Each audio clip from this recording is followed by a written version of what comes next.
So on the main channel, I recently made a video on ranking every doubles exclusive move from worst to best, and there were a lot of moves I left out and ones that I talked about on the community post, and I wanted to make this video about ranking all of those moves I excluded. So this is ranking every doubles adjacent move in Pokemon. Now I'm going to be going in alphabetical order here, but there are some that I want to kind of rearrange. I'm going to talk about Aurora, Light Screen, and Reflect all at once. I will also be ranking, you might have noticed, the pledge effects, not the pledge moves. So the Sea of Fire, the Swamp, and the Rainbow. I just think the pledge moves are kind of weird to rank, and I'd rather rank the effects because that's really what's going to come up in doubles. And then I think everything else is in the right spot. Let me just quick rename these tiers real quick.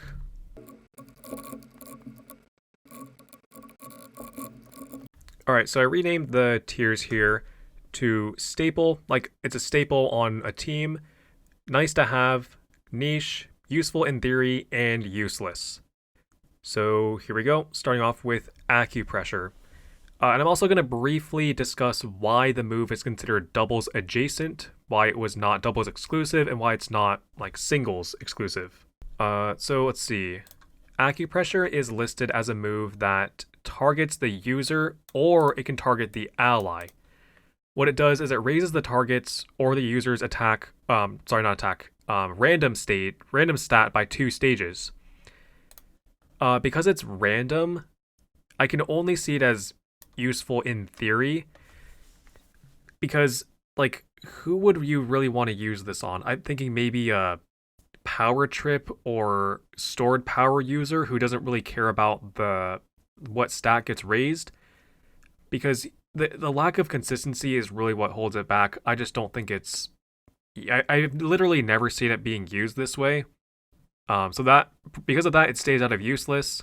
Because it has the chance to be good, I'll just put it in this tier. Alright, next one is Aurora and Light Screen Reflect as well. I'm going to put these all in nice to have. I don't think they're quite top tier and like a staple on any team. You could definitely have a team without screens, but in like restricted formats, or if you have an easy way to set up Aurora like with Ninetales and stuff, they're definitely nice to have. And then the reason that they're considered doubles adjacent, by the way, they affect the entire user's side. So if one Pokemon uses Light Screen, Reflect, or Aurora, its partner will immediately have that same defense, special defense, or whatever boosting effect. In doubles, the effect is reduced. Instead of like a +2 defense or special defense, it's only like a +1 boost. So, I mean, it's still like I would say equally good in singles and doubles. And then for the ordering, I think I'm actually going to put Aurora below them, because in a vacuum, you won't necessarily have access to a Pokemon that's going to have both Setting Snow and Aurora. So because of the snow limitation, I'm going to put it below both of them. Alright, next up is Dark Void. Now the reason this one is on here is because it targets both Pokemon in a double battle, and you would never really use it in singles because you would just use Hypnosis instead because it has higher accuracy. So its only use would really be in doubles. Now, in Reg J, this is going to be obviously after the nerf. In Reg J, Darkrai was not very good. I would say it's going to be in the niche tier. You really have to put in a lot of work to make this move accurate.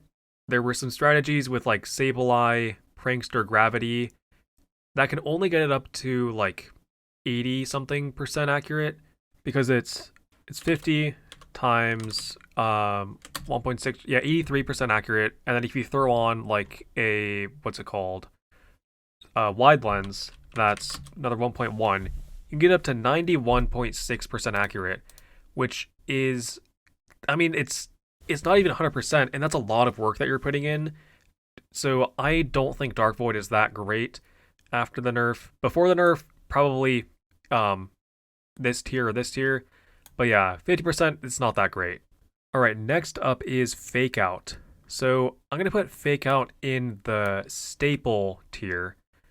Fake Out is, yeah, it's an absolute staple. I don't know if I go as far as to say that like you have to have it on your team, but like with how common Incineroar and Rillaboom are, it's gonna be pretty much on your team anyway because those two are just that good. The reason it's on here, by the way, is Fake Out doesn't really.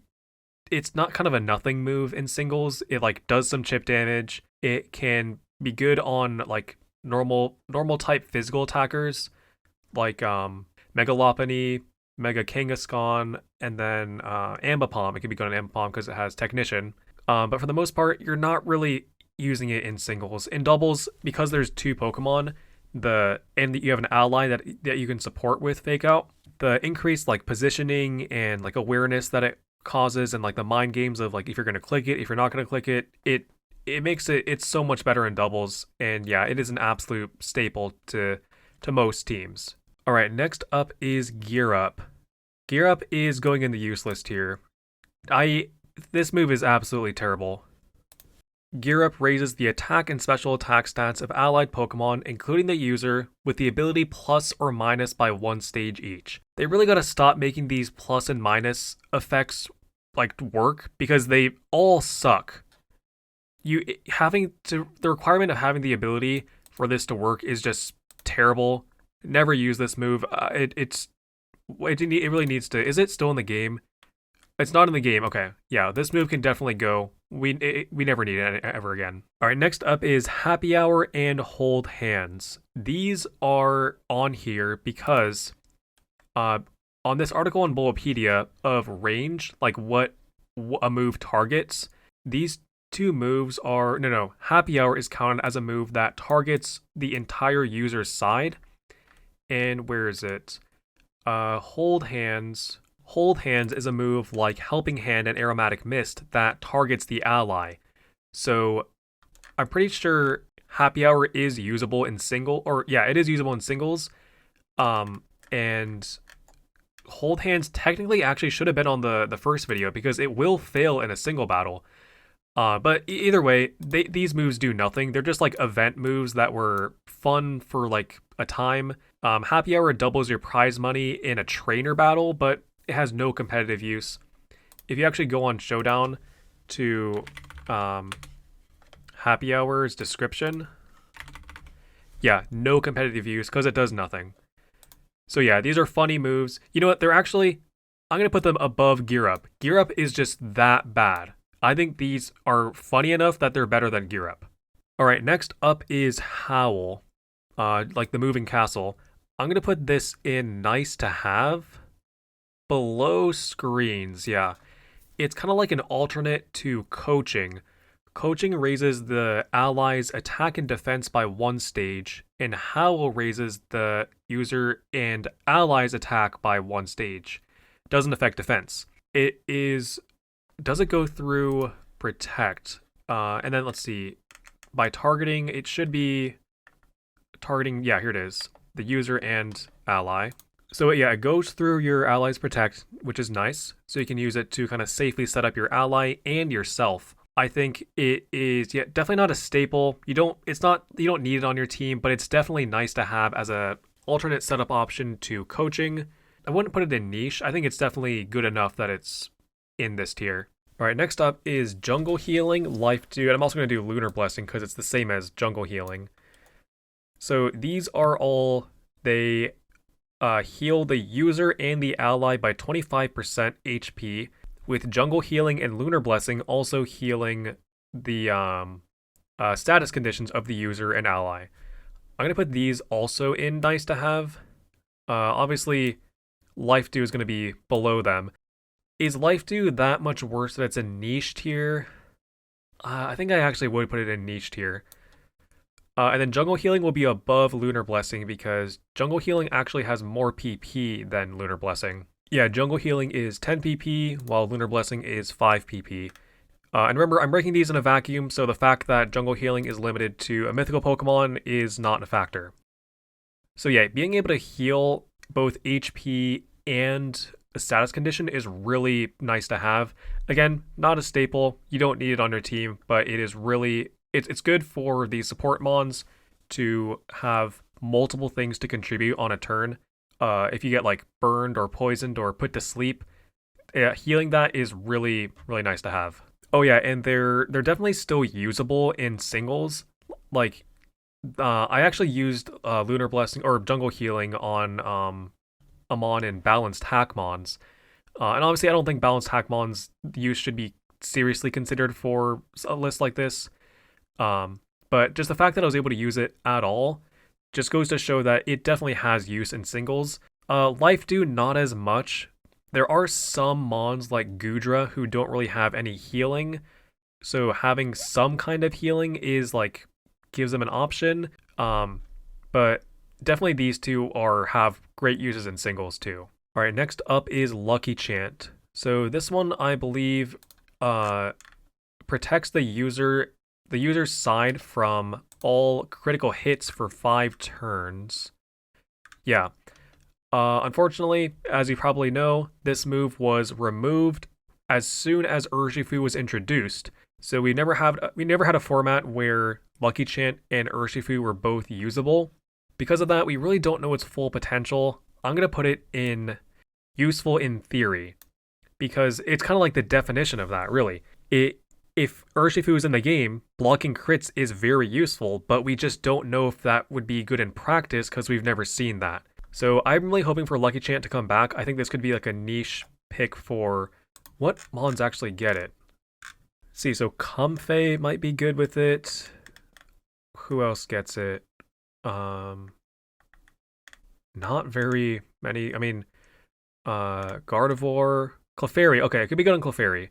So yeah, useful in theory. If it comes back and Urshifu's in the game, I could see Lucky Chant having a good use. Yeah, and this is another one of those moves that affects the user and the allies. It's like the entire user's side, so it's more applicable in doubles, but it is definitely still usable in singles. All right, next up is Magnetic Flux. This is another one of those plus and minus like abilities, so it is automatically terrible. I'm not even gonna bother with this one. This one is just terrible. It's, I guess, better than Gear Up, sure, but like you're never gonna use this move. Alright, next up is Mist. So Mist prevents the user's side from having its stats lowered by the opponent for 5 turns. So this one I say it's pretty niche. I don't know if I've ever really seen it used. It might even just be below that. I'd say bottom of niche tier. I mean, preventing stat drops is like it's good, yeah.